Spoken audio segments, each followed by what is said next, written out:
Doctor Khushnood ازرایا کے لیے Christmas ایو بہت خاص اہمیت رکھتی ہے، اس لیے بھی کیونکہ کرسمس کا یہ جشن ان کی انتھک محنت اور جدوجہد کا بھی عکاس ہے۔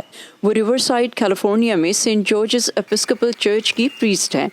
ایک خاتون کا امریکہ میں پریسٹ ہونا شاید کوئی اتنی بڑی بات نہیں، لیکن یہ مقام ان کے لیے پاکستان میں حاصل کرنا تقریباً ناممکن تھا، کیونکہ 70 کی دہائی میں پاکستان کی سیمینریز خواتین کو مذہبی تعلیمات کے لیے داخلہ نہیں دیتی تھیں، لہٰذا خوشنود نے بائبل اور مذہبی تعلیمات کے لیے سنگاپور کا رخ کیا۔ اور وہاں جب میں گئی تو میں نے دیکھا کہ میری کلاس میں بہت سی خواتین ہیں اور بہت سی عورتیں ہیں جو پاسبانی خدمت سر انجام دے رہی ہیں۔ لیکن تعلیم مکمل کر کے جب وہ لوٹی تو پاکستان میں ان کی خدمت کے جذبے کو بقول ان کے نظر انداز کیا گیا۔ اس وقت کے جو ہمارے بشپ صاحب تھے، انہوں نے کہا کہ چرچ میں عورتوں کا کوئی رول نہیں ہے، لیکن خوشنود یہ ماننے کے لیے تیار نہیں تھی۔ میں نے خود ایک ایسی خدمت کو تلاش کرنے کی کوشش کی جہاں پر میں بے شک ٹائٹل مجھے نہیں چاہیے، لیکن میں خدمت کر سکوں اپنی قوم کی۔ وہ کمیونٹی میں معذور افراد اور عورتوں کی خدمت کرنے لگیں۔ پاکستان میں ان کی جدوجہد کے نتیجے میں دارالخشنود اور دارالمسرت جیسے ادارے آج بھی کام کر رہے ہیں،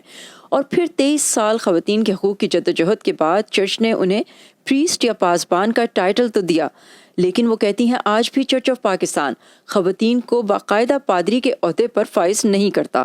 دنیا بھر میں پروٹسٹنٹ چرچ اب کئی ممالک میں خواتین کو پادریوں کے عہدے پر فائز کر رہا ہے، اور 10 سال قبل جب بشپ آف لاس اینجلس کو خوشنود کی جدوجہد کے بارے میں پتہ چلا تو انہوں نے ریور سائڈ چرچ میں انہیں پادری کے عہدے کی پیشکش کی۔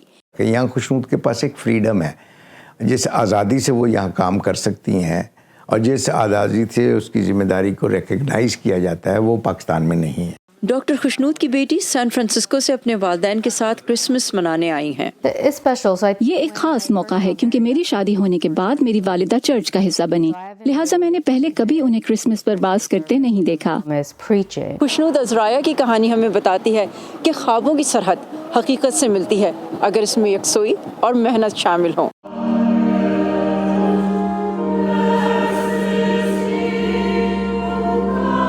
And share God's love with those who are looking for love, peace and justice.